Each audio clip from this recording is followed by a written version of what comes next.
Hello everyone and welcome back. Today we'll be making some single serving desserts. I am so in love with these recipes. I would very much encourage you to give them a try sometime. And if you ever do that, feel free to post your recreation on Instagram. I'm at Mina_Rome over there. Also thank you to Squarespace for supporting these dessert ideas. Alright, let's get into this, starting with carrot cake for one. Preheat the oven to 180 degrees Celsius. If you want to do this in a microwave, I'm pretty certain that you can, but I've never done that before. So if anyone out there is brave enough to try this recipe using a microwave, then let me know if it works, and if so, how long you had to bake it for. My guess is a minute. Go ahead and shred a small, tiny carrot. You should end up with about 2 tablespoons of carrot shreds. To that, you're going to add some non-dairy milk, vegetable oil or melted vegan butter or melted coconut oil, some vanilla, sugar, and apple cider vinegar. Give it a quick mix. Then, in a separate tiny bowl or glass, you're going to combine the dry ingredients: flour, pinch of salt, cinnamon, baking powder, and small cut oats, which I forgot at first. Now bring the wet and the dry part together. Here's the oats. And mix it up, but don't overmix it. Now grab your baking dish of choice, which very well could just be this bowl, provided it's oven-proof. Use any small to medium-sized mug or bowl. I went ahead and oiled up this little guy here first, so I'd be able to flip the cake out onto a plate later. It's a very optional step if you want like a cool cake presentation moment for yourself. Let your cake bake for 15 to 20 minutes, or again, I'm guessing a minute in the microwave. Leave it to cool for at least 10 minutes before you run a knife along the edges and take it out. I just wanna be free from the free. Perhaps top it off with some vegan yogurt. I got some vegan crème fraîche, or I guess sour cream. I also added some walnuts and maple syrup. This is so good. I love it.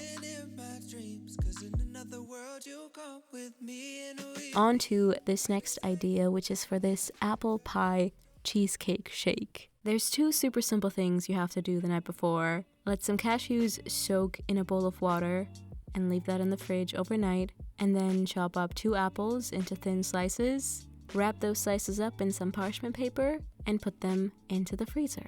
And now the last thing that needs to be done is put all the ingredients inside a blender and blend them up. So some of the frozen apple slices, the soaked cashews, some soft dates. I'm using date syrup here. If your dates are a bit more dry, just add them to the cashew and water bowl the night before. Or substitute the dates for maple syrup, agave, coconut sugar. Add some cinnamon, vanilla. I'm using vanilla sugar. Here I'm adding some of the vegan sour cream you saw me use in the previous recipe. This product in particular I like because it doesn't taste vegan at all. You could also add some vegan cream cheese instead, or some vegan yogurt if you want to keep it light, or if you want to go full-on indulgence, if that is a word, then add some vegan vanilla ice cream. Also, a bit of non-dairy milk goes in there and a pinch of salt. Blend it up until smooth, and that's it. Again, highly recommend.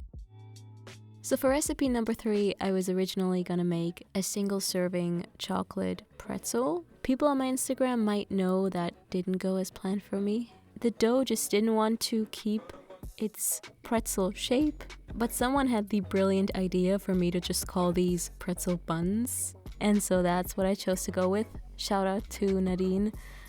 Here's a recipe for these pretzel buns or pretzel bites. To a medium-sized bowl, add some warm, not boiling water, like bathtub temperature. Add 1.5 teaspoons of sugar. Stir it in and let it dissolve.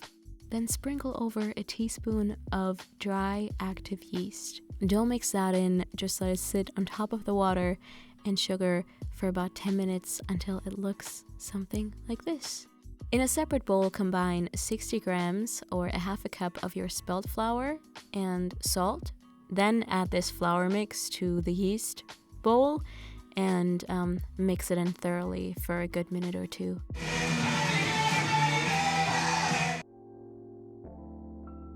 Leave this someplace warm, on top of your heater for example, for 1 hour. I know it's a long time, but there's a lot that could be done during that hour. I cleaned up my kitchen mess, lined a baking sheet with parchment paper, preheated the oven to 180 degrees Celsius towards the end, and also combined some warm water and baking soda in a medium-sized bowl. If your yeast has activated properly, it should have almost tripled in size after that hour. Add the remaining 40 grams of flour to the bowl and stir that in, deflating everything you've just spilled. Mix it with a spoon first until it's roughly incorporated. Then dump everything onto your surface, kneading the dough with your hands for around 3 minutes. It's gonna be a bit sticky in the beginning, but just keep going. If necessary, you could oil your hands with a bit of oil. That helps a lot. Now cut this into 6 more or less equally sized pieces and roll each one to a nice round ball. You also have the option to make these bigger, maybe just cut the dough in half or into quarters. You can also technically just bake it as it is into a little pretzel loaf. The bigger you make them, the longer they'll take in the oven, of course. Before you bake them though, dip each ball into the water and baking soda solution.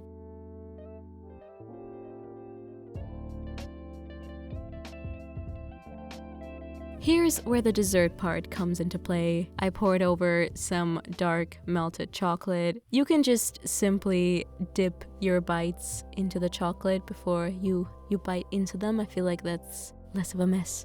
Or you could spread them with some vegan hazelnut spread. Now for this last and final recipe, we're going to be making exactly 2 chocolate chip cookies. To a small oven-proof bowl, add a tablespoon of cold vegan butter. Place it into the oven that is preheating at 180 degrees Celsius. Also make sure that you have a lined baking sheet ready. Whilst the butter is melting, combine the dry ingredients in a small bowl or glass. That would be spelt flour, salt, a tiny bit of cinnamon, and baking powder. Now to the melted butter, you're first going to add unsweetened applesauce, brown or cane sugar, and vanilla. Mix it up well before adding the flour and stuff. And combine everything until you reach the stage of cookie dough consistency.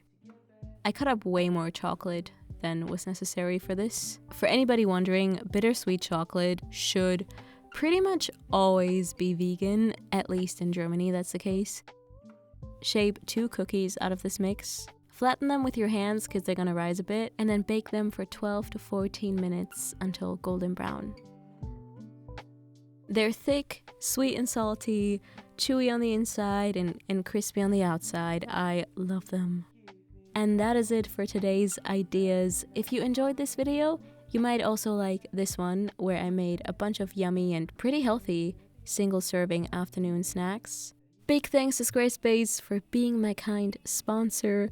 They're out here offering a one-stop platform helping you create, host, and manage an insanely cool-looking and straightforward to navigate website. They've got amazing blogging tools, making it really easy for your visitors to share your content on Facebook, Twitter, Reddit, Pinterest, and many other places on the web. They've got beautiful, professionally designed templates for you to use and adapt for your online business, food blog, or to show off your dog. Definitely a valid reason to make a website. I love just browsing through the previews on the templates, seeing what they've come up with. But yeah, Squarespace helps you with the whole SEO thing as well, meaning people will find your site a lot easier using different search engines. Use my code MinaRome to save 10% on your first purchase, or go to squarespace.com/MinaRome. Thank you so much for watching. Thank you for being here. I'll talk to you very soon. Bye!